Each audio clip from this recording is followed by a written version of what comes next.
السلام علیکم ورحمۃ اللہ وبرکاتہ۔ الحمد للہ رب العالمین والعاقبۃ للمتقین والصلاة والسلام علی اشرف الانبیاء والمرسلین نبینا وحبیبنا وشفیعنا ومولانا محمد وعلی آلہ وصحبہ اجمعین ومن والاهم ومن تبعهم بإحسان إلى يوم الدين، أما بعد، فقد قال الله سبحانه وتعالى في القرآن المجيد: أعوذ بالله من الشيطان الرجيم، بسم الله الرحمن الرحيم، يا أيها الذين آمنوا كتب عليكم الصيام كما كتب على الذين من قبلكم لعلكم تتقون أياما معدودات، فمن كان منكم مريضا أو على سفر فعدة من أيام أخر، وعلى الذين يطيقونه فدية طعام مسكين، ومن تطوع فهو خير له، وأن تصوموا خير لكم إن كنتم تعلمون۔ صدق الله مولانا العظيم۔ ناظرین محترم، السلام علیکم ورحمۃ اللہ وبرکاتہ۔ یہ رمضان پاک کا مبارک مہینہ ہے جس کے روزے حق سبحانہ و تعالیٰ نے ایمان والوں پر فرض فرمائے ہیں۔ قرآن پاک کی آیت میں ارشاد فرماتے ہوئے ایمان والوں سے یہ بھی فرمایا گیا ہے کہ روزے رکھنے کا سلسلہ کچھ اس امت کے ساتھ ہی خاص نہیں ہے، کہ یہ مشقت صرف اس امت مسلمہ ہی کو نہیں دی گئی، بلکہ سابقہ امتوں پر بھی روزے فرض کیے گئے تھے۔ یہ ذمہ داری اللہ سبحانہ و تعالیٰ نے دوسری امتوں پر بھی ڈالی تھی۔ اس سے ایک تسکین کا سامان ہو گیا ہے کہ رمضان کے روزے فرض ہیں اس امت کے لیے بھی، اور سابقہ امتوں پر بھی کچھ روزے فرض رہے ہیں، گو کہ وہ رمضان کے روزے نہیں تھے۔ روزے کا مقصد کیا ہے اور اس کی غرض و غایت کیا ہے؟ کیوں اللہ سبحانہ و تعالیٰ چاہتے ہیں کہ ایک بندے کو صبح سے شام تک بھوکا پیاسا رکھیں اور اپنی مرضی کی تلاش میں اسے مشقت اٹھانے پر پابند کریں؟ اللہ سبحانہ و تعالیٰ نے خود ارشاد فرمایا: لعلکم تتقون، یعنی روزے کا مقصد اور اس کی غرض و غایت یہی ہے کہ انسانوں کے اندر تقویٰ پیدا ہو جائے۔ تقویٰ کہتے کسے ہیں؟ تقویٰ کے بڑے معنی مفاہیم مفسرین نے بیان فرمائے ہیں، لیکن ایک وہ معنی جو دل کو چھوتے ہیں اور جو سب کے سمجھ میں آتے ہیں، مختصر طور پر یہ ہیں کہ اللہ سبحانہ و تعالیٰ کی طاعت و فرما برداری پر انسان اپنے آپ کو جمائے اور اللہ کی نامرضیات سے اپنے آپ کو ہٹائے۔ اللہ سبحانہ و تعالیٰ نے جن چیزوں سے منع کیا ہے، رکنے کی تاکید فرمائی ہے، ان سے بچنے کا سخت اہتمام کر لے، یہی تقویٰ ہے۔ یہ تقویٰ اگر کسی کے اندر پیدا ہو جائے تو ظاہر ہے وہ دنیا کی بہت سی مصیبتوں سے محفوظ ہو جاتا ہے، نہ صرف مادی مصیبتوں سے بلکہ مذہبی اعتبار سے زندگی گزارتے ہوئے جو مصائب و مشکلات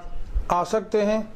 اللہ سبحانہ و تعالیٰ اس سے بھی حفاظت کا بندوبست فرما دیتے ہیں، بشرطے کہ انسان کے اندر تقویٰ پیدا ہو جائے، بندہ اللہ سے ڈرنے لگے۔ جو بندہ اللہ سے ڈرتا ہے ظاہر ہے وہ اللہ کا بھی محبوب بنتا ہے اور خلائق کا بھی وہ پسندیدہ ہو جاتا ہے۔ ظاہر ہے ایک ڈرنے والا بندہ کسی کو تکلیف نہیں پہنچاتا، کسی کا حق غصب نہیں کرتا اور کسی کی دل آزاری نہیں کرتا، ہر ایک کی ہمدردی اس کا ایمان ہو جاتا ہے اور ہر ایک کے ساتھ ہمدردی اور دلجوئی کرنے کو وہ اپنا نصب العین بنا لیتا ہے۔ ظاہر ہے جب متقی ہو جائے بندہ تو اسے خلق خدا کا بھی کوئی غضن نہیں پہنچتی، بلکہ راحت اور رحمت کا سامان خلق خدا کے لیے اس کی طرف سے ہوتا ہے۔ اللہ سبحانہ و تعالیٰ ایسے بندوں کو جو تقویٰ اختیار کیے ہوئے ہیں اللہ تعالیٰ پسند فرماتے ہیں اور خلق خدا کے دلوں میں بھی اللہ تعالیٰ ان کی محبت ڈال دیتے ہیں۔ ان روزوں کے بارے میں فرمایا گیا ایام معدودات، یہ روزے کوئی بہت زیادہ دنوں کے نہیں ہیں بلکہ گنے چنے چند دن کے ہیں۔ یعنی مطلب یہ ہے کہ رمضان کا ایک مہینہ اللہ تعالیٰ نے روزے فرض فرمائے ہیں، بس اس ایک مہینے کے روزے اللہ نے فرض کیے ہیں۔ 11 مہینے تو ہم اپنے مرضی سے دن تمام کھانے اور پینے کا اہتمام کر سکتے ہیں، جائز راستے سے اور جائز کمائی سے اور جائز حلال رزق روزی استعمال کر سکتے ہیں اور اپنے جائز خواہشات کی تکمیل بھی کر سکتے ہیں، لیکن رمضان کا ایک مہینہ ایسا ہے جس میں پابندی لگائی گئی ہے۔ تو فرمایا گیا کہ جو کوئی رمضان کے مہینے کو پالے تو وہ روزہ رکھ لے۔ ایام معدودات، یہ تو چند دن کی بات ہے جس میں آپ کو روزہ رکھنا ہے، پھر اس میں بھی اللہ تعالیٰ نے رخصت دی ہے، اجازت دی ہے۔ فَمَنْ كَانَ مِنْكُمْ مَرِيضًا أَوْ عَلَىٰ سَفَرٍ فَعِدَّةٌ مِّنْ أَيَّامٍ أُخَرَ، تم میں سے جس کسی کو سفر درپیش ہو یا تم میں سے کوئی مریض ہو تو ان کو چاہیے کہ وہ بعد کے دنوں میں ان روزوں کو رکھ لیں، ان کی قضا کر لیں، دوسرے دنوں میں ان روزوں کے رکھنے کا اہتمام کر لیں۔ یعنی رمضان کے مبارک مہینے میں روزے چھوڑنے کی اجازت نہیں ہے۔ ان کو جو صحت مند ہیں، تندرست ہیں، مسافر نہیں ہیں، بیمار اور ضعیف نہیں ہیں بہت زیادہ، ان کو تو روزہ ہی رکھنا ہے۔ روزے کے سوا ان کے حق میں کوئی چیز اور اس کا متبادل نہیں بن سکتی۔ اللہ کے نبی سیدنا محمد رسول اللہ صلی اللہ علیہ وسلم کا ارشاد پاک ہے، من افطر یوما من رمضان من غیر رخصت ولا مرض، جو کوئی آدمی رمضان پاک میں کسی عذر شرعی کے بغیر کہ اس کو اس کا سفر بھی نہ ہو اور وہ بیمار بھی نہ ہو اور رمضان پاک کے روزے چھوڑ دے، تو اللہ کے نبی صلی اللہ علیہ وسلم فرماتے ہیں کہ ساری زندگی تمام اگر وہ روزہ رکھ لے تو پوری زندگی کے روزے مل کر اس کے رمضان پاک کے ایک روزے کا بدل نہیں بن سکتے۔ تو کتنی بڑی محرومی ہے رمضان کے روزے کے چھوڑ دینے کی، اللہ کے نبی صلی اللہ علیہ وسلم نے حدیث پاک میں بیان فرمائی ہے۔ ظاہر ہے سب کو روزہ رکھنا ہے، لیکن جو مسافر ہیں وہ چاہیں تو روزہ چھوڑ سکتے ہیں، بعد میں اس کی قضا کر لیں۔ جو بیمار ہیں وہ چاہیں تو روزہ چھوڑ دیں اور بعد میں اس کی قضا کر لیں۔ پھر اس میں شارحین نے بڑی بحثیں کی ہیں کہ مسافرت میں اگر آسانی ہو، سہولت ہو اور پھر روزہ رکھنے کا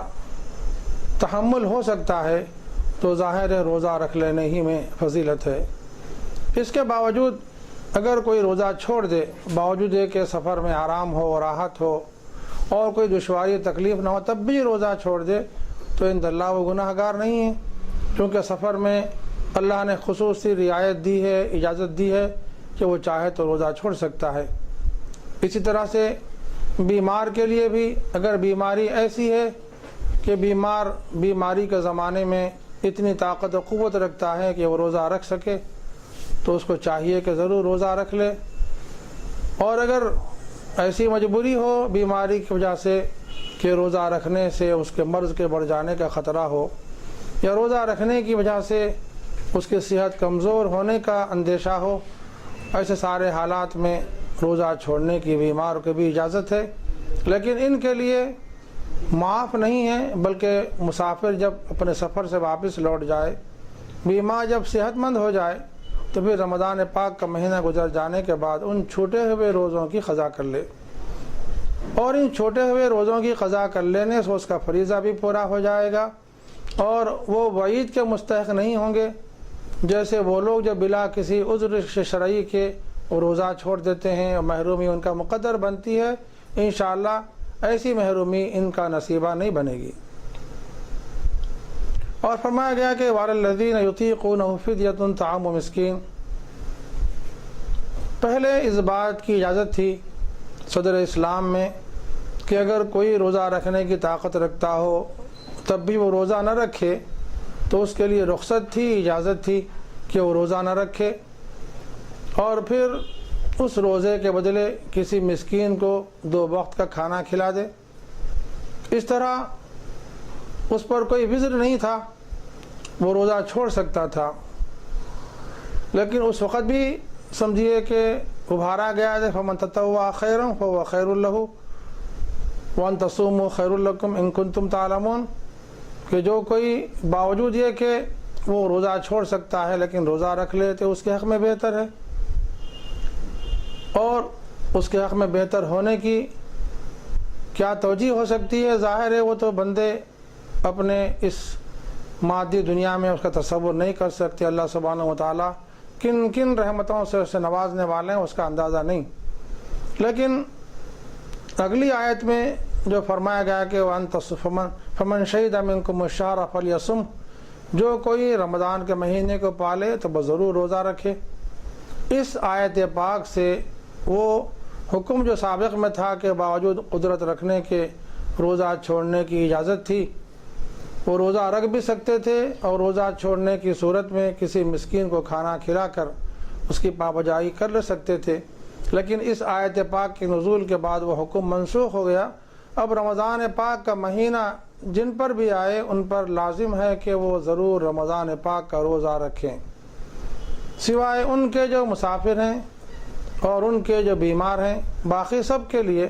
روزہ رکھنے کی سخت ہدایت اسلام نے دی ہے۔ البتہ وہ حضرات جو بہت زیادہ ضعیف ہیں، اس قدر کمزور ہیں کہ روزہ رکھنے کی طاقت نہیں رکھتے اور بالکل ضعیفی کی انتہا کو پہنچ چکے ہیں، ان کے لیے بھی رخصت ہے، اجازت ہے۔ اور یہ آیت پاک جس میں اختیار دیا گیا ہے کہ وہ چاہیں تو مسکین کو کھانا کھلا دیں، ظاہر ہے یہ حکم ان کے حق میں آج بھی برقرار ہے، انشاءاللہ قیامت تک وہ حکم برقرار رہے گا۔ وہ لوگ جو بالکل ضعیف ہیں، بیمار ہیں، اس قابل نہیں ہیں کہ وہ روزہ رکھ سکیں، وہ کسی مسکین کو فدیہ دے کر سمجھیے کہ چھٹکارا حاصل کر سکتے ہیں، اور ان پر جو روزے کی فرضیت ہے ظاہر اللہ تعالیٰ اس کے ذریعے اس کو ساقط فرما دیتے ہیں۔ اسی طرح سے ان لوگوں کے لیے جو خاص طور پر عورتوں کے لیے جو ان کے اپنے خاص دنوں میں ہوتی ہیں، تو اللہ سبحانہ و تعالیٰ نے ان دنوں میں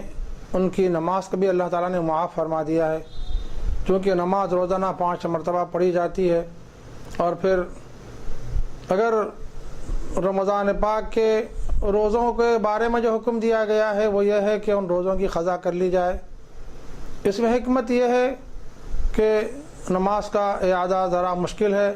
اس لیے کہ ہر مہینے ان کو کچھ دنوں تک اس سے دوچار ہونا پڑتا ہے،